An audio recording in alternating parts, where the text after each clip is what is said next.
You know, leave it to me to make sense of it all. And, well, you know, a lot of it doesn't make any sense, but, you know, it never does. We're talking about people who think they're intelligent, but, well, they're not so intelligent. But I let them keep thinking that they are. You know, there was a little controversy almost a week ago. About a week ago.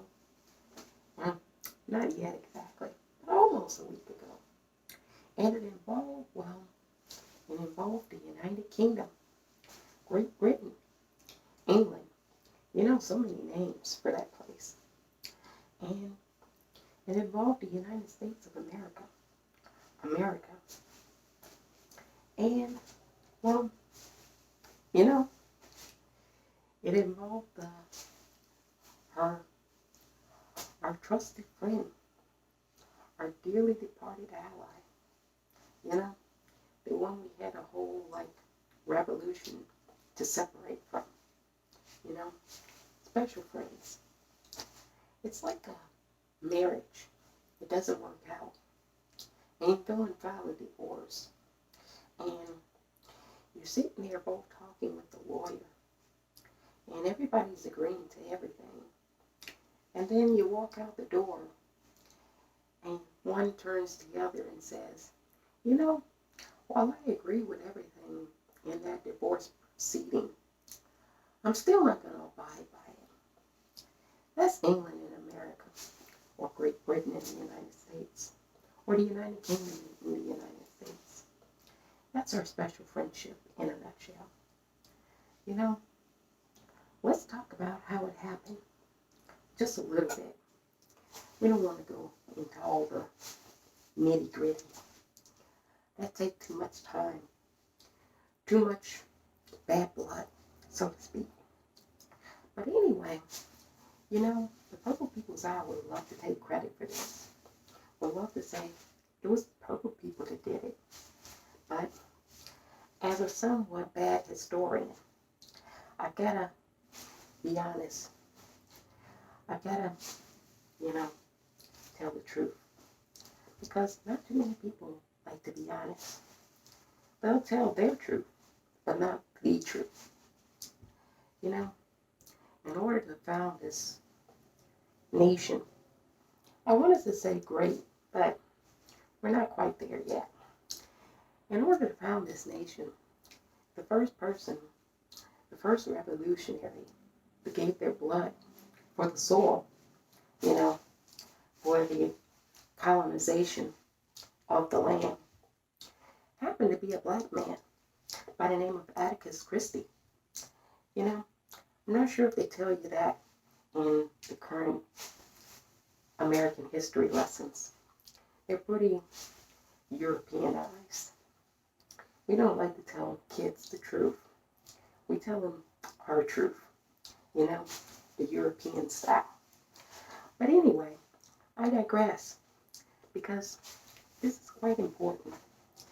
You had a mix-up, a tussle, if you will, about the royal palace and the royal family, of all people, the crown, the palace.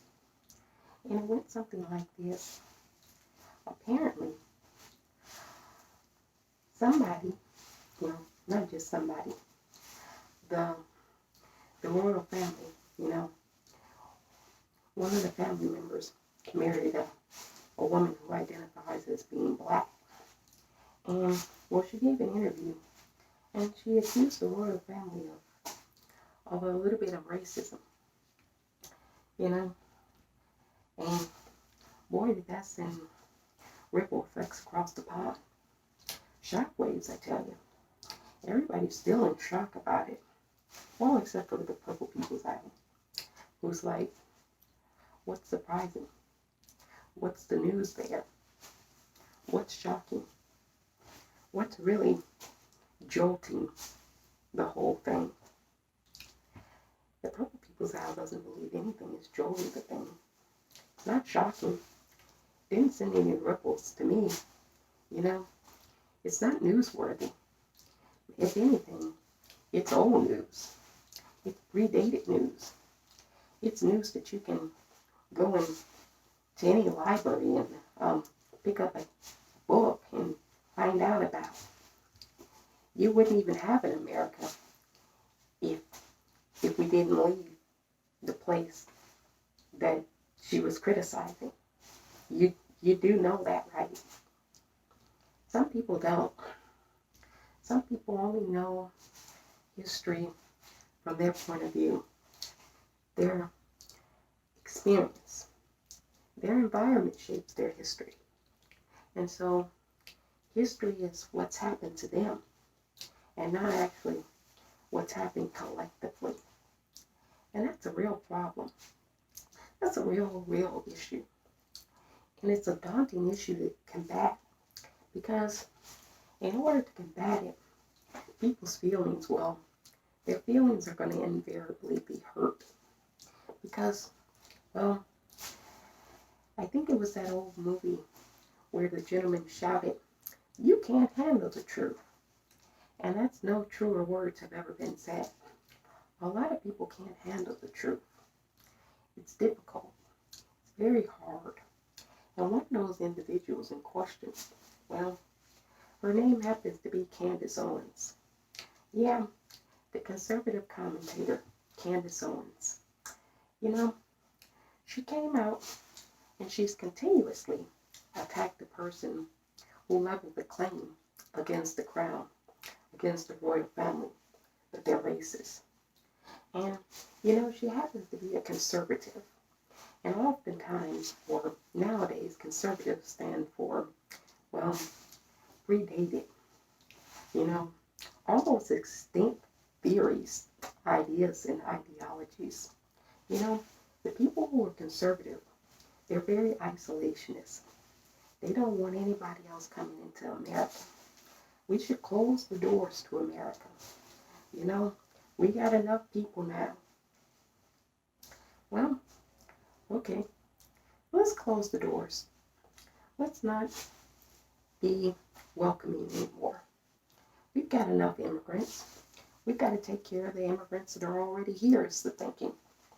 And you know, I don't disagree with that. Let's take care of the immigrants that are already here. Let's give the, you know, the people that you guys call illegal immigrants, or people that you guys call aliens, let's give those people citizenship. They're already here.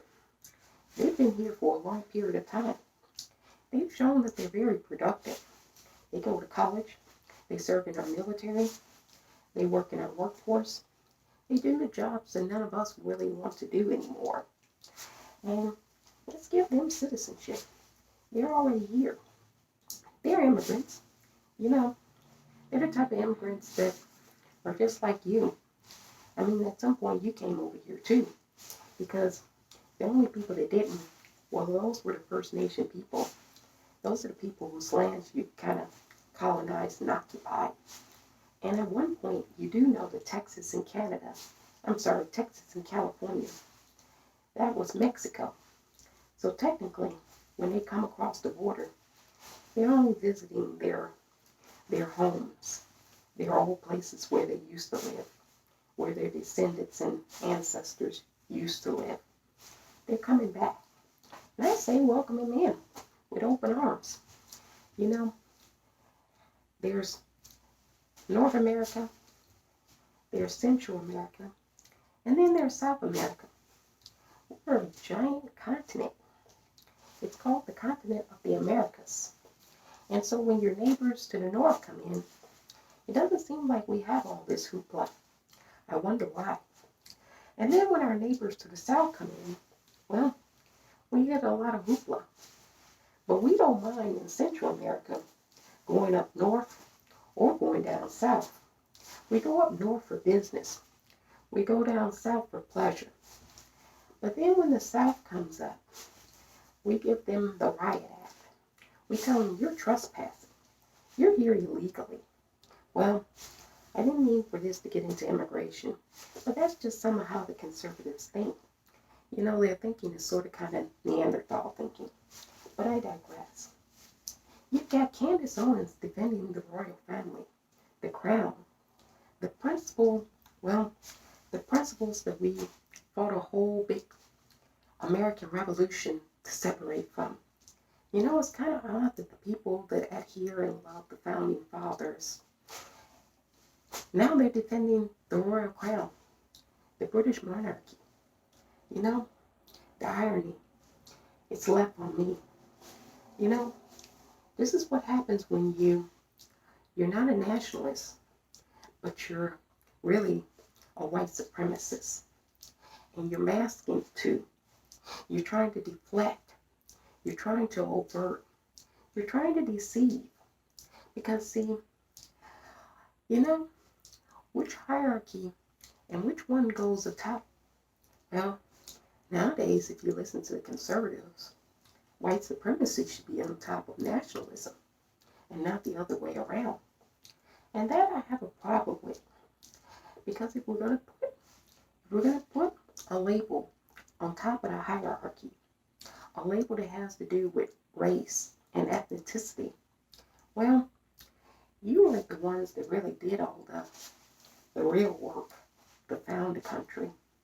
And Candace Owens, well, she seems to be in bed with white supremacy, literally and figuratively. She seems to be one of those people that wants to be regressive, wants to take us back. You know, this is really not an argument about whether the crown is racist or not racist, because that argument has been settled. We know the crown is racist. We know the British monarchy is racist. I mean, colonization, colonialism, slavery. I mean, just because America, well, the original part of it was all warped and screwy and unjust, inhumane, doesn't mean the principles that were, well, espoused weren't necessarily great. You know, we got a lot of problems in this country. Part of the problem is some people, well, they're pretending to be something that they're really not. They're pretending to be nationalists. They're pretending to be, well, loyal to the country. But what they pretend to do and what they actually do, well, those are two separate things. And people better start looking at the difference. I think Meghan Markle is more loyal to the United States of America than Candace Owens is. You know why I think that? Because it's based on historical precedent. It's based on a basic understanding of history.